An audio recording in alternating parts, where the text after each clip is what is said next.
Boa noite a todos.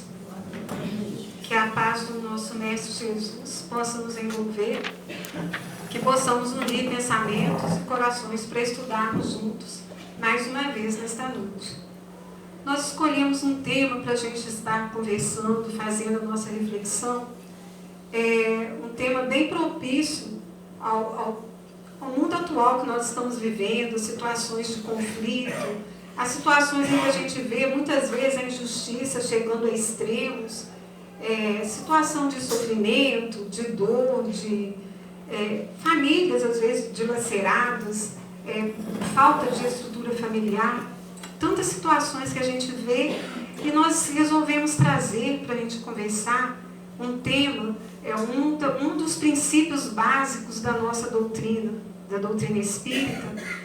E um dos princípios básicos, parece que eu sinto como, para mim, foi aquilo que mais me chamou a atenção quando eu conheci a doutrina espírita. Quando eu comecei a minha caminhada dentro da doutrina espírita, que eu tinha na época 15 anos de idade. Quando eu comecei no Amor ao Próximo, evangelização com a Dona Geli. O que me chamou muita atenção é que desde pequena eu tinha muitas perguntas, muitos questionamentos.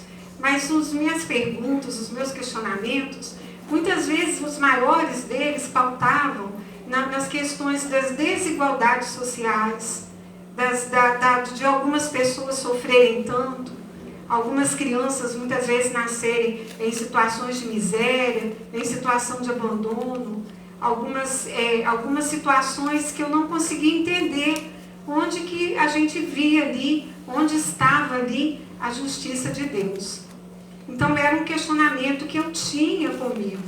Por que muitas vezes algumas pessoas tinham uma vida tão estabilizada, pelo menos aparentemente, e algumas outras viviam situações de tanto conflito, de tanta dor, de tanta luta, de tanto sofrimento. E errou, você não vai ter outra oportunidade.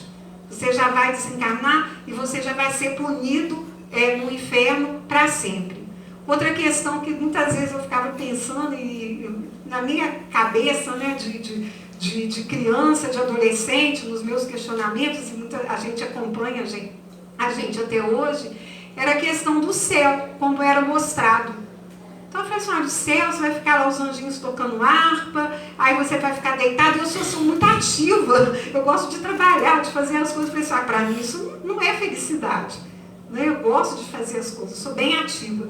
Então, você vai ficar lá. Então, eram questionamentos que eu tinha, perguntas que eu trazia, e embora criada dentro do catolicismo, né, fiz a primeira comunhão, fui batizada, sou devota até hoje de Nossa Senhora Aparecida, que para mim é a mãe de Jesus, né, todas as formas de Nossa Senhora, eu tenho um respeito imenso, um carinho imenso. E tenho essa devoção, esse carinho, essa fé que eu trago dentro de mim. A minha filha nasceu no dia de Nossa Senhora Aparecida, 12 de outubro. A minha mãe desencarnou no dia de Nossa Senhora Aparecida, no dia 12 de outubro. E eu tenho, fui criada desde pequenininha, a minha mãe falando que eu tive paralisia infantil com 3 anos de idade. E quando eu voltei da febre da paralisia, eu não andava, depois comecei a andar com as costas do pé. E a minha mãe conta que ela fez uma promessa para Nossa Senhora Aparecida e eu fiquei boa, voltei a andar normalmente, novamente. E cumpri essa promessa com 15 anos, fui toda de rosa lá em Aparecida do Norte, junto com a minha avó. Eu lembro disso até hoje, lá no ônibus, as minhas primas rindo de mim, eu com aquela batinha rosa, com aquela calça rosa. E fui e paguei a promessa. Então tem esse carinho, essa devoção, essa fé que foi herdada da minha mãe. E a gente traz essa devoção. Mas eu tinha muitos questionamentos. E esses questionamentos, principalmente na questão de como que a justiça de Deus ela é explicada se você só tem essa opção. Ou os mistérios de Deus, dentro dos dogmas, ou o céu, o inferno e o purgatório. Então, quando eu conheci a doutrina espírita e o princípio básico da reencarnação, tudo começou a ficar mais claro para mim. É como se antes eu estivesse no fundo de um vale e a minha visão estivesse vendo só o topo das montanhas. Agora eu tinha uma visão de cima das montanhas, que eu tinha uma visão mais ampla. comecei a entender melhor muitas coisas que eu trazia como dúvidas. Essa questão, por que somos tão diferentes? Por que temos aptidões diferentes? Por que muitas vezes numa mesma família nós vamos encontrar pessoas ali que estão digladiando, brigando, não se entendem? Se temos a mesma consanguinidade, o mesmo sangue, fomos criados pelo mesmo pai, pela mesma mãe, e no entanto os irmãos, às vezes ali dentro do núcleo familiar, tantas diferenças, tantas desavenças, tantos motivos de dor, de sofrimento. Com a reencarnação, eu passei a entender muito melhor isso. E a gente vê que lá no livro dos Espíritos, da questão 166 até a questão 170, nós vamos encontrar ali os Espíritos colocando justamente isso para a gente. Como que o Espírito vai se depurar? Como vamos conseguir chegar a ser um dia Espíritos puros? Através das múltiplas encarnações. Então, se nós estamos aqui hoje e a gente tem falhas, temos defeitos, temos dificuldades, não temos ainda condição de vencer algumas dessas dificuldades, nós vamos ter uma outra oportunidade. Nós vamos ter uma outra oportunidade de reencarnar novamente num novo corpo, talvez até num outro país, num outro núcleo familiar, de uma outra forma, exercendo um outro tipo de convívio, e vamos ali corrigir aquelas nossas falhas e vamos ali continuar o nosso aprendizado.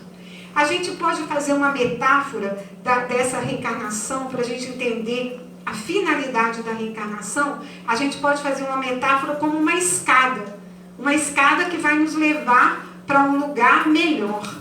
Então, para a gente chegar lá nesse local melhor, nesse local, né, mais iluminado, mais aquecido, com maior conhecimento, a gente vai precisar subir a escada. E não tem como a gente subir a escada se a gente não for de degrau em degrau.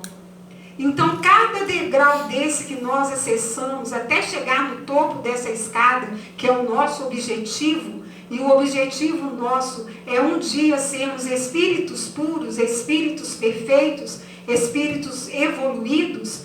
Então, para chegarmos a este estágio de espíritos evoluídos, nós vamos ter que subir cada degrau dessa escada. E cada degrau desta escada são as diversas encarnações. Então, nós vamos tendo estas oportunidades. Quando a gente começa a entender a encarnação, nós começamos também a ver como que a bondade divina, a justiça divina funciona. Porque nós que estamos aqui, todos nós, cada um temos uma idade diferente, uma experiência diferente, profissões diferentes. Muitas vezes você para e fala assim, nossa, se eu tivesse esta mentalidade quando eu tinha 15 anos, eu não teria sofrido tanto. Nossa, se eu tivesse essa experiência, né, o doutor Sebastião, que é médico, se eu tivesse essa experiência quando eu iniciei na medicina, eu teria sido um profissional muito melhor. Mas eu não posso voltar atrás. Essa experiência agora é tardia. Mas quando a gente vê do ponto de vista da reencarnação, funciona desta forma. Às vezes chega no final da nossa etapa reencarnatória e você fala assim, agora eu tenho essa experiência, eu tenho esse conhecimento, eu tenho este amadurecimento. Será que vai ficar por aqui? Não. Você vai ter uma outra oportunidade, uma outra encarnação e você vai continuar com esta bagagem. Na reencarnação, nós temos, os espíritos trazem para a gente o seguinte, nós não retrocedemos. A gente não volta atrás na nossa evolução. Nós evoluímos ou podemos ficar estacionários, mas voltar atrás jamais. Então, nas nossas múltiplas experiências, às vezes na maneira que a gente escolhe, aquilo que nós queremos aprimorar, aquilo que nós queremos tolir, né, aquilo que nós precisamos aparar as arestas, nós escolhemos muitas vezes algumas coisas que vão servir de nos encaminhar para aquele caminho que nós precisamos seguir, para aquele caminho que nós precisamos prosseguir. Então, em algumas vezes, espíritos inteligentíssimos, que trazem uma bagagem intelectual muito grande, eles pedem, no seu planejamento reencarnatório, uma oportunidade de uma encarnação de uma forma mais simples, muitas vezes erraram com essa intelectualidade tão desenvolvida. Então eles pedem uma oportunidade de reencarnar numa vida mais simples, mais singela, que eles possam estar desenvolvendo aspectos morais da sua personalidade. Mas ele não vai perder tudo aquilo que ele já conheceu, tudo aquilo que ele sabe, tudo aquilo que ele teve de bagagem na vida anterior. Mas ele vai se aprimorar em outras áreas, em outros setores, em outras situações que ele vai estar, então, vivenciando naquela nova encarnação, naquela nova etapa, naquela nova existência que ele está, então, ali tendo a oportunidade de vivenciar. Nós vimos um filme na Netflix, que é O Menino que Descobriu o Vento. Não sei se alguém aqui teve a oportunidade de assistir esse filme. Quem não teve oportunidade, vale a pena assistir. É um menino que nasceu na África e ele então estava vivenciando, na sua aldeia, ele estava vivenciando um momento em que, por causa da mineração, por causa de estarem ali maltratando a natureza, eles iam passar uma fome muito grande. A colheita não seria o suficiente e eles iriam passar fome, não tinha água para plantar, não tinha como eles sobreviverem. Eles iam ser assolados pela fome. Então ele vê toda aquela situação acontecendo, as pessoas brigando por causa de um saco de cereal, brigando por causa da comida, e a fome chegando mesmo para dizimar tudo, para acabar com tudo. E ele então tem uma ideia. Quando ele ainda frequentava a escola que o pai podia pagar antes da miséria, tomar conta da aldeia toda, ele frequentava uma escola paga e ele então tinha aquela tendência dele para a ciência, uma inteligência para a ciência. E ele então sabia que poderia fazer um moinho e aquele moinho, na energia movida pelo ar, poderia mover a eletricidade. E aquela eletricidade podia trazer água para o poço e eles podiam arar a terra e ia ter água à vontade.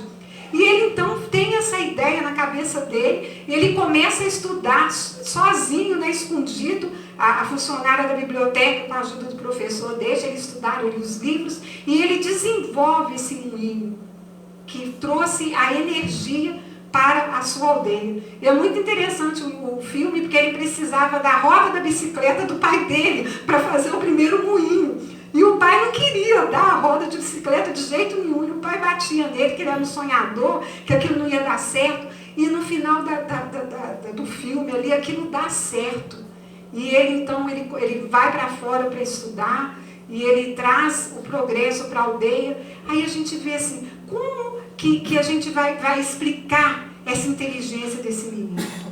Nascido ali naquela situação tão adversa, vivendo junto ali àquela comunidade, como que ele teve essa inteligência, essa capacidade de desenvolver aquilo? Se a gente não tiver o conhecimento da reencarnação, como que a gente vai explicar? Então, quando a gente tem o conhecimento da reencarnação, a gente consegue entender como que acontece, algumas coisas assim. Algumas vezes pessoas tão diferentes que reencarnam em locais assim e trazem ali o progresso, traz a concórdia, traz a paz, traz a evolução, faz a diferença dentro de todo aquele contexto em que ela está inserida. Aí nós vamos ver ainda nessas questões, os espíritos perguntam: qual é a finalidade da reencarnação? Qual seria a finalidade da reencarnação? Às vezes nós temos uma maneira errônea de pensar que seria uma punição. Às vezes a gente fala assim: na reencarnação, se eu fiz mal para alguém, eu vou sofrer aquilo na outra encarnação, e eu vou passar por aquela situação, e eu vou ter que passar por aquela dificuldade porque eu fiz isso numa vida passada. Nada disso. A finalidade da reencarnação nunca será o castigo. A finalidade da reencarnação é o progresso, é a evolução. Aí a gente vai lá no Evangelho de Jesus. O amor cobre a multidão de pecados. Então, sempre que tivermos a oportunidade de corrigir os nossos erros do passado, de resgatar as nossas dívidas. Sempre que tivermos a oportunidade de fazer isso, através do trabalho no bem, a espiritualidade vai nos conceder esta oportunidade. Sempre que tivermos a oportunidade de estarmos ressarcindo as dívidas nossas do passado, através do sentimento de amorosidade, nós vamos ter condições de ressarcir. Não necessariamente vamos ter que sofrer aquilo, mas vamos ter a oportunidade de evoluir, de crescer, de nos aprimorarmos, porque esta é a finalidade da reencarnação. É o conhecimento, é o progresso, é a evolução, é a gente angariar conhecimentos e crescer através desses conhecimentos, partilhando, tendo essa experiência na prova que nós temos ao reencarnar. Nós podemos aprender muitas coisas no plano espiritual, mas quando a gente reencarna, aí é que nós vivenciamos aquele nosso aprendizado. É como se fosse a gente passar por um estágio de teoria e depois a gente vai fazer aquele estágio presencial, na realidade. Não é muitas vezes que a gente já passou por faculdade, tudo não é completamente diferente? Quando você vai vivenciar na experiência aquilo que você sabe na teoria. E isso nós vivenciamos através da reencarnação, dos compromissos que nós assumimos, quando nós chegamos aqui.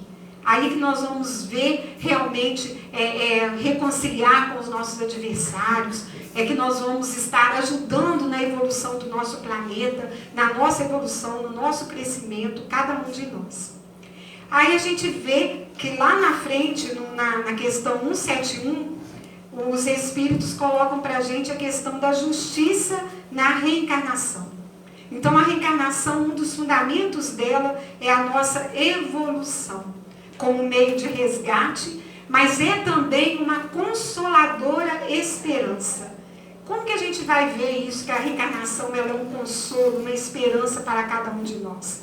Imaginemos cada um de nós aqui, já chegando no final da nossa etapa da existência, já no finalzinho da nossa vida aqui, né, dos nossos compromissos, e a gente vai olhar para trás e a gente vai falar assim, puxa vida, eu não fiz isso, eu não consegui reconciliar com o fulano, eu não consegui resgatar aquele meu débito nessa situação da minha família, eu ainda não consigo olhar, né, nos olhos desta pessoa, eu ainda não consigo fazer isso, essa imperfeição que eu trago em mim, ela parece que está me consumindo, eu não estou conseguindo vencê-la. Mas quando a gente tem o conhecimento da reencarnação, nós temos uma esperança, nós temos um consolo, porque a gente sabe que nós vamos ter uma outra oportunidade para estarmos corrigindo, para estarmos evoluindo naquela área que nós ainda vamos ter que evoluir. Nós vamos ter uma outra experiência de estarmos, quem sabe, até mesmo recebendo nos nossos braços como um neto, como um filho, como alguém muito querido, aquela pessoa que não consegue nos olhar nos olhos. E a gente vai olhar aquele bebezinho tão rosadinho, bonitinho, frágil, chorando, estendendo o bracinho. O que a gente vai fazer? A gente vai beijar, a gente vai abraçar, a gente vai acalentar, a gente vai cantar a música de ninar. E nós não vamos nem saber que aquele ali é o nosso inimigo do passado. Nós encontramos no livro Missionários da Luz a reencarnação de Segismundo, que fala justamente isso. Segismundo ia reencarnar e o seu pai biológico era o seu assassino e rival de uma vida passada. Ele então não queria reencarnar. E todas as possibilidades, né, na hora de fecundar os óvulos, ele fazia de uma tal forma, com a sua vibração de ojeriza, de medo, de pavor, de ter um pai que foi um assassino, que a espiritualidade não conseguia concretizar o momento da fecundação do óvulo para que ele reencarnasse. O que os amigos espirituais fizeram então? Fizeram um encontro no plano espiritual de Segismundo com o seu futuro pai, e com aquela que seria a mãe e que foi o motivo da discórdia dos dois na vida passada. E aquele encontro no plano espiritual foi um encontro onde eles se entenderam, onde eles, através do choro, através do perdão, através do entendimento, o Pai pedindo perdão àquele espírito, dando para ele a oportunidade, abrindo seu coração para recebê-lo como filho, ali então rompeu aquele ciclo de ódio. E logo em seguida, a espiritualidade consegue concretizar a reencarnação de Segismundo. E ele então chega como filho daquele que na vida passada foi o seu assassino. E os dois eram rivais. Então a gente vê que a reencarnação tem essa beleza de nos dar esta oportunidade da gente fazer esses resgates através do amor, através desse sentimento. Aí a gente vê a bondade divina funcionando até mesmo nisso. Quando a gente vê aquele bebezinho frágil, doce, nos olhando, estendendo as suas mãozinhas, a gente não sabe que tem um espírito ali que já vivenciou outras experiências, e nem sempre experiências tão agradáveis, mas que está retornando a oportunidade da reencarnação, e nós estamos ali parado. Por isso nos enternecemos com a criança. E todos nós fomos um dia também. Nós separamos ainda, para a gente fazer essa nossa reflexão acerca da reencarnação, nós separamos 4 tipos de reencarnação que a gente encontra dentro da doutrina espírita, algumas assim que a gente encontra mesmo nas obras básicas, que vai nos comprovando que existe aquele tipo de reencarnação, e algumas que a gente vê pela experiência, pela forma que a gente vê como acontece a vida, né? A gente tem essa dedução. E eles trazem para a gente o seguinte: tem a reencarnação compulsória, existe aquela reencarnação planejada ou proposta, tem a reencarnação livre e a acidental. A acidental a gente não encontra ainda muita comprovação dentro das obras básicas, não, mas não é difícil da gente deduzir que essa reencarnação acidental ela pode acontecer em relacionamentos fortuitos, no caso, por exemplo, às vezes de um estupro, de um momento em que a pessoa tem aquele relacionamento que não estava nem mesmo planejado de ter, de encontrar. Às vezes acontece aquela reencarnação acidental e a espiritualidade aproveita, né? Tem aquele espírito que é atraído e acontece aquele tipo de reencarnação.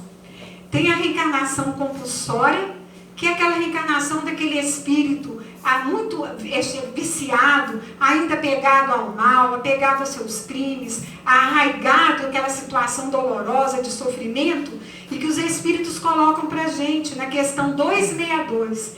Deus pode muitas vezes impor uma certa existência a um espírito para que ele progrida, para que ele também possa expiar as suas provas e possa sair muitas vezes de uma situação em que ele está se comprometendo muito e comprometendo aqueles que estão ao seu redor.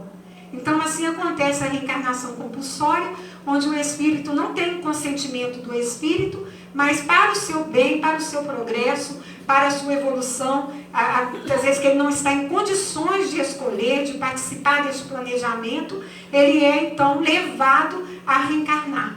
Vai ser melhor para ele estar nessa reencarnação compulsória, sem a sua adesão, a sua vontade, o seu conhecimento, do que permanecer numa situação em que ele se encontra num plano espiritual, de uma viciação muito grande, de um sofrimento muito grande, uma situação que está acarretando muitas dificuldades para ele e para os outros. A reencarnação planejada ou proposta é aquela em que nós usamos o nosso livre-arbítrio. Então o espírito, ele usa o seu livre-arbítrio e junto com a espiritualidade ele planeja aquela sua nova existência. Então muitas vezes ele escolhe a sua profissão, aquele núcleo familiar que ele vai formar, ele já conhece aqueles que ele vai receber como futuros filhos, aquele que vai ser o seu pai, a sua mãe, às vezes já reencarnado, se ele tem a oportunidade de ver aquele núcleo familiar antes dele retornar. Então a espiritualidade, nesse tipo de reencarnação planejada ou proposta, a espiritualidade age junto com o espírito, junto com aquele núcleo familiar, e ela é feita por afinidades. Aí a gente fala assim, afinidades, então as famílias são uma maravilha, né? Todo mundo que se ama, todo mundo que está ali bem, Então, afinidades, do ponto de vista de reencarnação, nem sempre é essa afinidade da maneira que nós conhecemos, não. De entendimento, de ternura, de gostos parecidos, de pessoas que são iguais. É a afinidade de compromissos, afinidade de sintonia, afinidades, muitas vezes, até mesmo daquela vibração que vai nos atraindo para a pessoa. Duas forças atrativas poderosas que existem aqui no planeta Terra. E vocês sabem quais são. É o amor e o ódio. Que são as duas faces da mesma moeda. As duas faces da mesma moeda. A indiferença, mas quando tem o amor, quando tem o ódio, tem a atração. Então a gente vê que a reencarnação funciona nessas questões da afinidade. Então aqueles espíritos que têm aquela afinidade, sejam afinidades boas, né, que vêm para o progresso, para a evolução, sejam afinidades também de compromissos doentios do passado. Eles vão estar ali se reunindo. Podem sair vencedores nessa encarnação, como podem não sair. Podem continuar ainda sem conseguir vencer aquela dificuldade. Às vezes acontece isso. Um determinado espírito consegue aceitar aquela nova situação, né? Aquele planejamento, mas o outro não consegue aceitar. Aí nós vamos ver aqueles conflitos que acontecem. Aquele que não se adequa ao núcleo familiar, aquele que vai se distanciar daquele planejamento que está ali acontecendo. E a espiritualidade vai nos ajudando nessa caminhada, né? O nosso espírito guardião, o nosso espírito protetor vai nos ajudando da maneira que eles puderem ali nos ajudar. Tem a reencarnação livre, que é aquela reencarnação onde o espírito, ele é um espírito já evoluído, é um espírito com um certo grau de evolução, já mais apurado, ele não tem necessidade de reencarnar, pelo menos não com aqueles compromissos que outros espíritos têm, né? Tanto da compulsório quanto aquele da reencarnação planejada e programada, mas ele quer exercer uma missão aqui na Terra. Seja uma missão para trazer uma evolução na área da ciência, na área da filosofia, na área da religião em que ele vai estar ali trabalhando, né? se dedicando, ou seja, até mesmo para ajudar uma comunidade, um núcleo de espíritos, alguma situação de sofrimento que está para acontecer, ou que vai acontecer, e que ele vai ser aquela pessoa, né, que vai poder ajudar aquela situação. Aí tem essa encarnação desses espíritos evoluídos, que eles vêm com uma missão. Às vezes para trazer uma descoberta científica para o nosso planeta, para trazer uma evolução no nosso pensamento, para trazer alguma contribuição. Então são aqueles espíritos que vêm com esta missão. A gente pode temos um exemplo aqui no Brasil do nosso querido Chico Xavier, que foi um espírito missionário. Dentro da mediunidade, né, trouxe aquela missão que ele tinha, que psicografar 50 livros, e conseguiu psicografar mais de 400.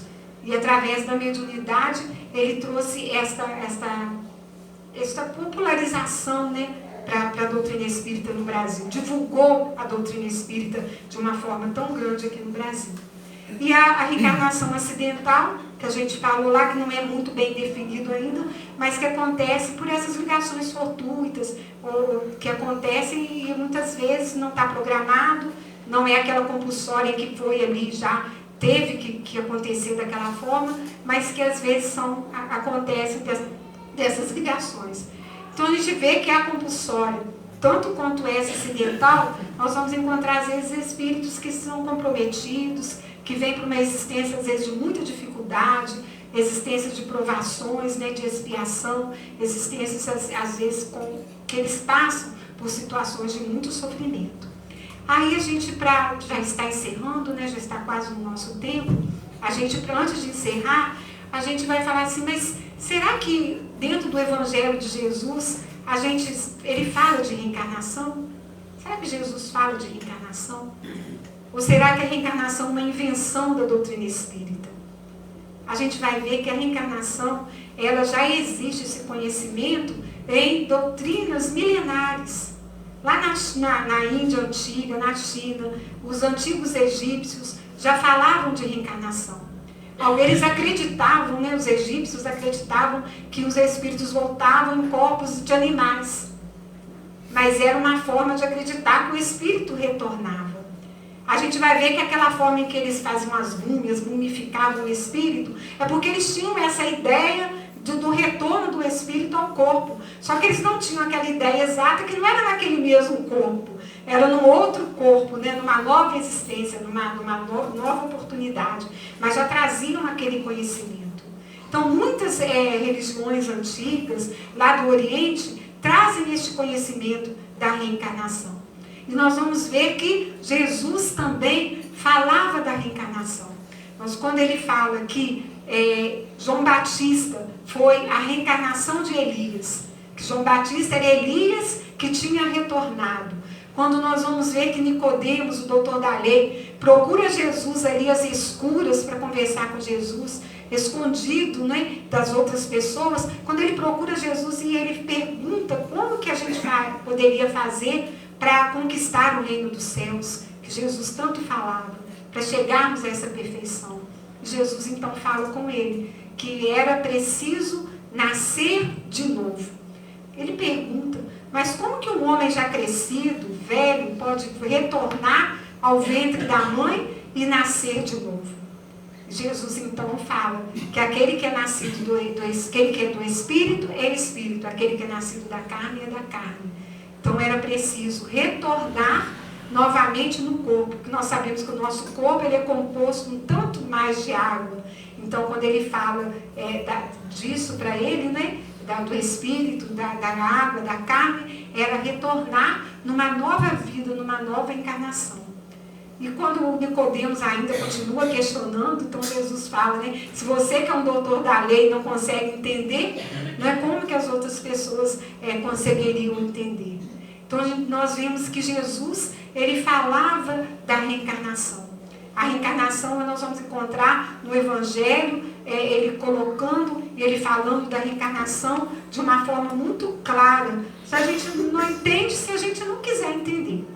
E nós vemos que somente através deste conhecimento é que nós podemos entender muitos questionamentos na nossa vida, muitas situações pelas quais nós passamos, muitas situações em que a gente olha, a gente vê e a gente fala assim, mas como que a gente vai entender isso que está acontecendo? Na minha época de mocidade espírita, a gente frequentando a mocidade espírita, na convivência com a Beth, a gente aprendia muita coisa que eu via a Beth falando. Uma das coisas que me marcou muito foi que ela nasceu perfeita, com 2 anos de idade, ela já dançava, andava, corria, uma menina completamente perfeita. Quando ela teve a febre da poliomielite, e ela ficou, então, perdeu o movimento das pernas. E a Beth contava pra gente que ela gostava de dançar, gostava de correr, e era aquela menina esperta, aquela menina saudável, aquela menina sadia. E um dia, então, ela em lágrimas, ela chegou para o seu Demar, que era o seu pai, e falou com ele assim, pai, por quê? Por que Deus tirou as minhas perninhas? Se eu gostava tanto de dançar, se eu gostava tanto de correr, por que Deus fez isso comigo? E o seu Demar, então, falou com ela, com 3 anos de idade, pela primeira vez, sobre a reencarnação. E a dona Laíde, mas ela não vai entender, o Demar? Vai entender, sim. E ele, então, falou com ela, minha filha, em outras vidas, em outras existências, você usou as suas pernas e andou por caminhos indevidos. Então, nesta atual vida, você está tendo esta dificuldade para você trilhar caminhos novos, caminhos diferentes. E ela, então, contava para a gente na nossas reuniões de mocidade, que ela chorou por muitas coisas na vida. Muitas coisas. Decepções, desenganos, desilusões, coisas que acontecem na vida de cada um de nós. Mas ela nunca mais chorou por não ter o movimento das pernas. Naquele momento ela aceitou. E naquele momento ela falou, não vai ser um obstáculo para o meu crescimento, para o meu aprimoramento como espírito. vai ser sim uma mola propulsora. E foi assim que ela encarou de frente aquela situação. E aí a gente vê que não somente ela encarou, como ela venceu a paralisia infantil, né, a dificuldade de locomoção das pernas, nunca atrapalhou ela aí onde ela precisava ir para divulgar a doutrina espírita, nunca foi empecilho para isso. E ela, então, procurou ainda todos os recursos que podia. Com 15 anos ela ficou internada no hospital no Rio de Janeiro, e ela contava que passou ali por muitas dificuldades, pelas cirurgias que ela passou para poder conseguir colocar um aparelho, para poder conseguir ficar em pé. E os médicos mesmo que falavam: o máximo que você vai conseguir ficar em pé com o aparelho é se locomover com muita dificuldade. Por que você está passando por tudo isso? Com 15 anos de idade, sendo internada no hospital, passando por dificuldades, vivenciando muitas vezes preconceitos, porque o jeito delas, essas pessoas não entendiam, né? Aquele jeito alegre, extrovertido, de nunca se esconder por ser deficiente, pelo contrário, de estar sempre à mostra, à frente, adiante, nunca temer, e às vezes assustava as pessoas, aquela personalidade dela.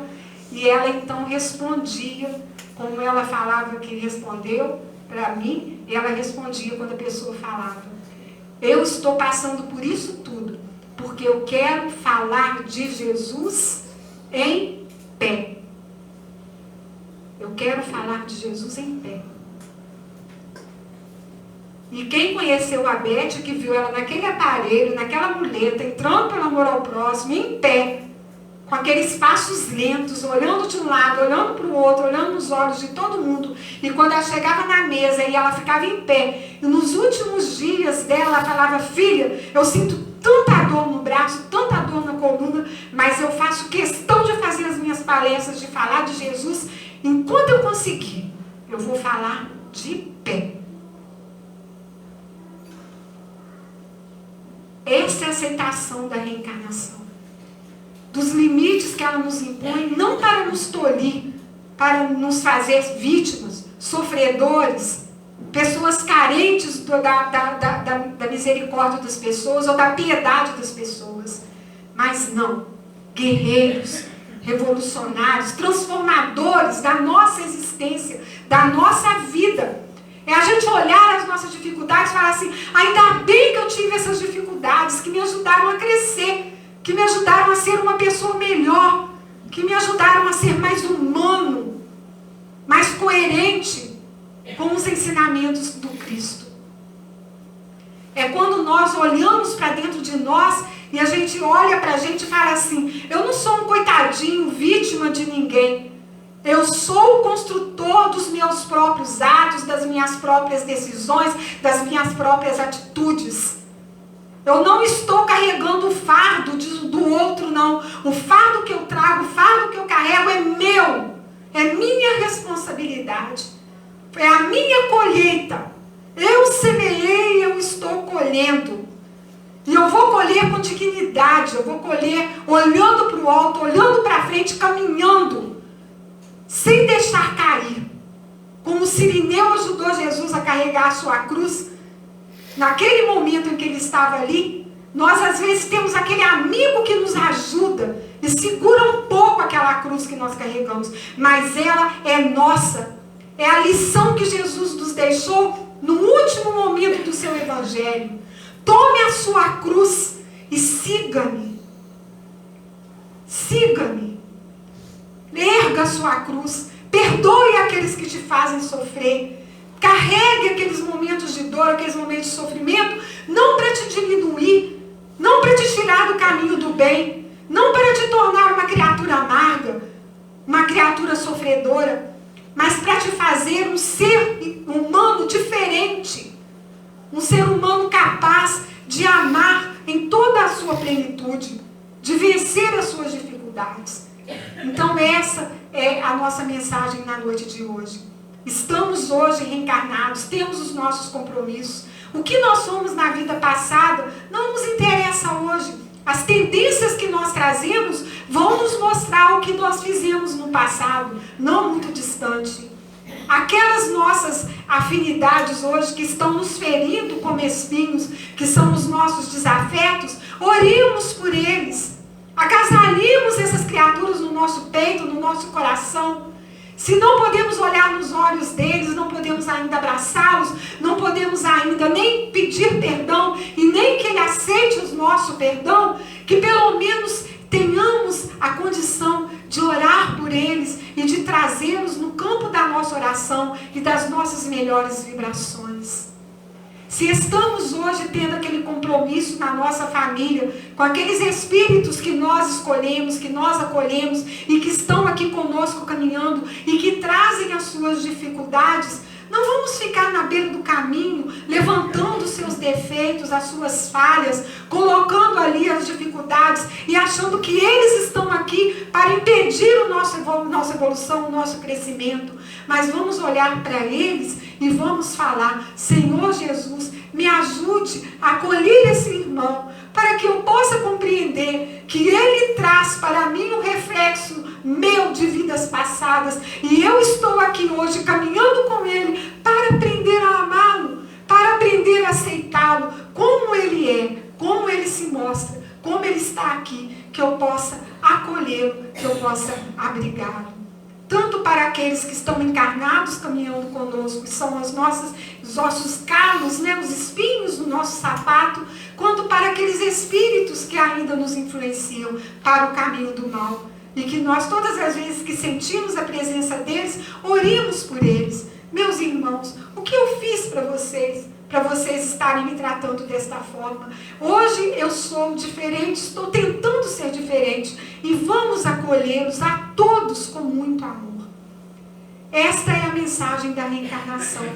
É a gente aproveitar essa nossa nova etapa, essa nova existência, não para continuar nos mesmos erros, nas mesmas falhas, nas mesmas tendências negativas, mas para sermos criaturas diferentes, renovadas.